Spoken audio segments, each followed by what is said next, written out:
types of men for me. The ones are boring and the ones are exciting, right? So the boring ones are usually There are the two nice types of men for you. The ones who are in alignment with all of the details that you put into your vortex, and those that aren't. But the question isn't about whether they're right or wrong. The question is whether you're in alignment with your vortex. So a better way of saying it is, there are two types of men for me. Those that I've taken the time to line up with what I really want about, and those that I've taken no time to line up with what I really want about, that just show up. There are space fillers and there are deliberate creators. But the deliberate creators ones, the interesting ones, they usually the bad guys. The nice ones are boring. Why is that?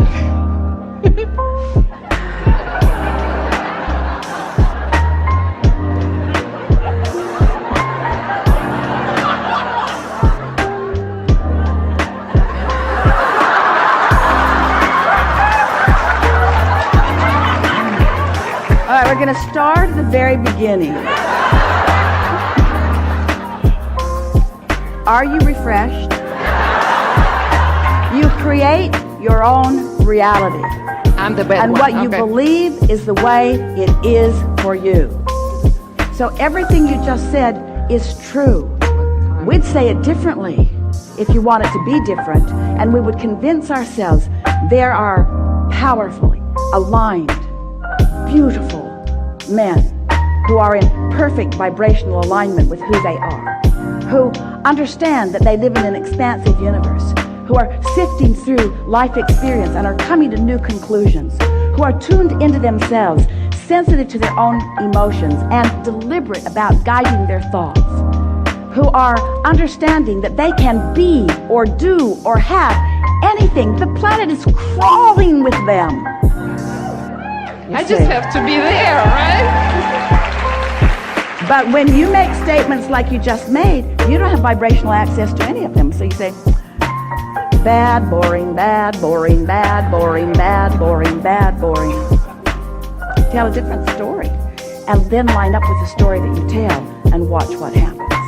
And then you'll say, Abraham, there are hundreds and hundreds and hundreds and hundreds of beautiful men all standing outside my balcony. Playing guitar. However do I choose among them? How do I choose? Because I am afraid, we're speaking your vibration, I'm afraid that I will choose that one and miss that one. What if I choose the wrong one? What if I choose one that's a little more boring than he needs to be? Or what if I choose one who does not fulfill all that I want? And we say, you work the bugs out of it. You work it out before it gets there by creating your vibrational climate, you see. You start in a really general place.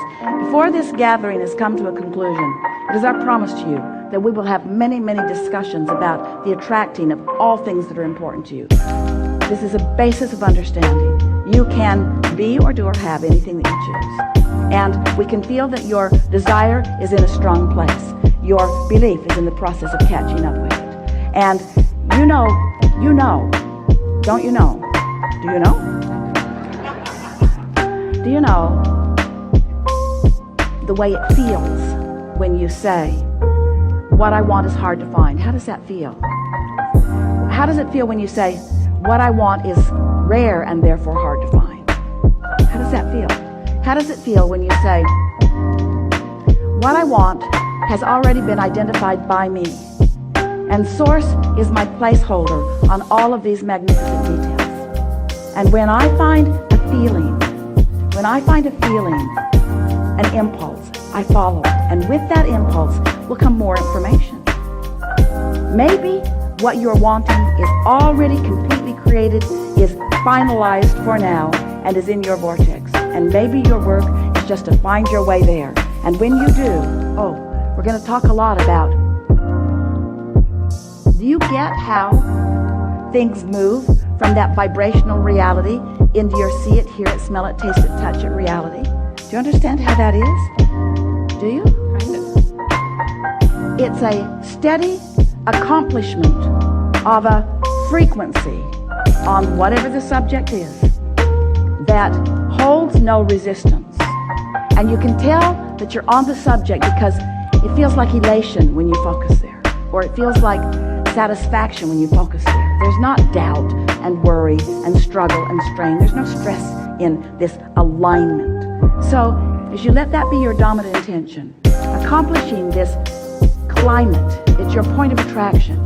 It's this vibrational climate. It's how you feel. As you hold steady, steadier and steady, it takes about 30 days to really get the momentum of it going in order to consciously acknowledge that you've got it going. Once you accomplish this vibrational frequency where you've worked the bugs at it, you don't have a piece of resistance about that one or that subject or that subject or that subject, because you've cared about how you feel, and so you've said it better and said it better and said it better and said it better until it really feels good to you when you think about that, and it really feels good to you when you think about that, and it really feels good to you when you think about that. And sometimes new thoughts will come to you, new thoughts within this 30 days of alignment, not new thoughts, but new to the frequency that you now hold. Do you understand what we're saying? You ever listen to an Abraham recording from the 90s and realize that it was all there then? But you're in a different vibrational vantage place now. And so as you re-listen from your now, as you rethink, so something is introduced into your now vibration, and you feel it in your now. You can feel whether there are resistant bugs to work out or whether it's in perfect alignment. And so as you do that work, so that you've accomplished on this subject of importance to you, harmony with what's in your vortex, so that there's no vibrational variance between what you've created, what source has tended to, what law of attraction has gathered, what's there ready to manifest in your experience. There's no vibrational variance between that and where you are. So then, now, movement begins to happen. It begins to move into your experience. So how does that happen? You become the realizer, the realizer of it. You become the realizer of it. You become the manifester of it. You feel the frequency of it. You feel the impulse of it. It comes in the form of an idea. I think I'll go to this restaurant. Might meet someone.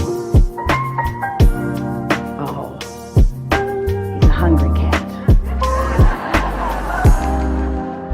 You feel this impulse to go somewhere. You feel this emotion that comes to you. These manifestations start coming. And then rendezvous begin happening. Circumstances and events begin happening. And because you have deliberately tended to the frequency of it, because you've deliberately tended to the frequency of it, when the manifestations begin to be realized by you, you recognize them.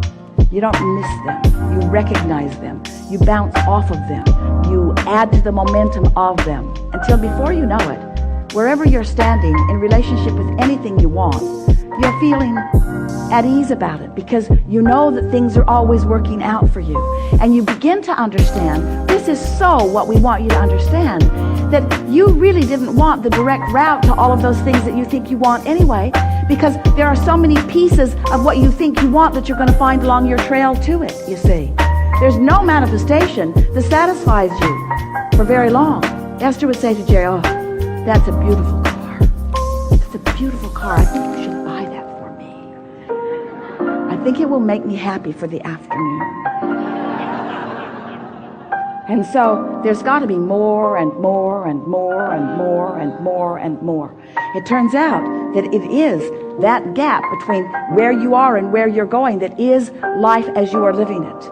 And if you are moving in the direction, hear this is the secret to happiness that you've been looking for. If you are moving in the direction of your identified desires, you're happy in this moment. If you're moving in opposition to your identified desires, you are unhappy in this moment. So all you got to do is acknowledge, I can tell whether I'm happy or whether I'm not. Can you? Can you? Can you? Can you? Can you? Can't you feel it? See? And so, don't you want to meet up with someone and say, oh, did I ever have a wonderful time on my way to you? Looking for you has been the richest, most rewarding part of my life experience. I'm so glad that you didn't come to me that first day. I would have missed out on all of this wonderful experience. As Esther and Barbara and Mark and and Scotty and Sandy were making their way from Texas here. David. They got to the Dallas airport, which was where their connection was, and their plane was delayed for a few hours. And no worries, it's a beautiful airport. In fact, Mark had just said, ooh, if you ever want to get stranded somewhere, this would be where.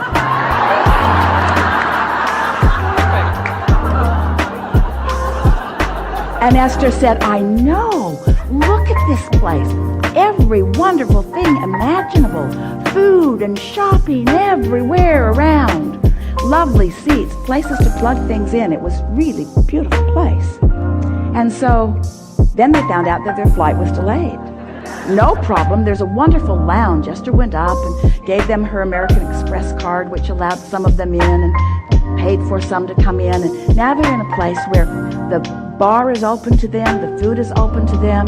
Sign up for a massage if you want one. Big, lovely chairs to sit in. They were so happy. They just sat around. Esther kept thinking, oh, it's going to be time to go soon. It was so nice being there. They were having such a lovely time. And then Esther is in, having this wonderful back rub. And meanwhile, the others are out around this table. And Esther comes out, and she can see by the look on their faces that something is up. She said, what? What? And they said, actually, our flight has been canceled until tomorrow. And Esther said, now what? Now what? Really, now what? Now what? What wonderful things does the universe have in store for us? Because we know these things for sure. Life is always working out for us.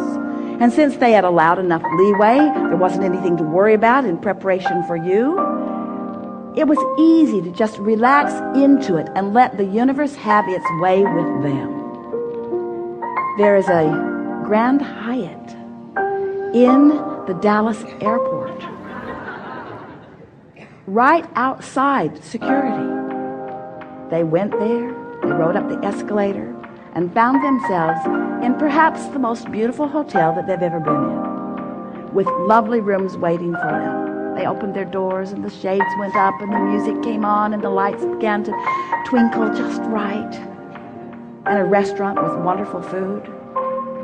Look at it. Esther knew you were waiting, but she wasn't eager to come to you.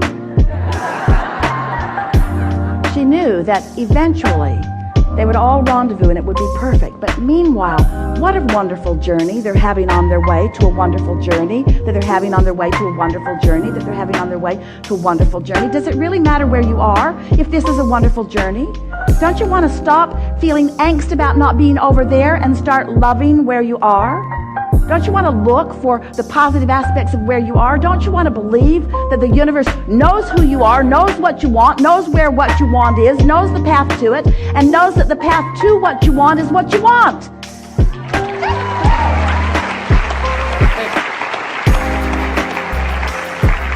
So it is so fun to say, it might be you, it might not be you, it might be you, it might not be you, it might be you, it might not be you, it might be you, it might not be you.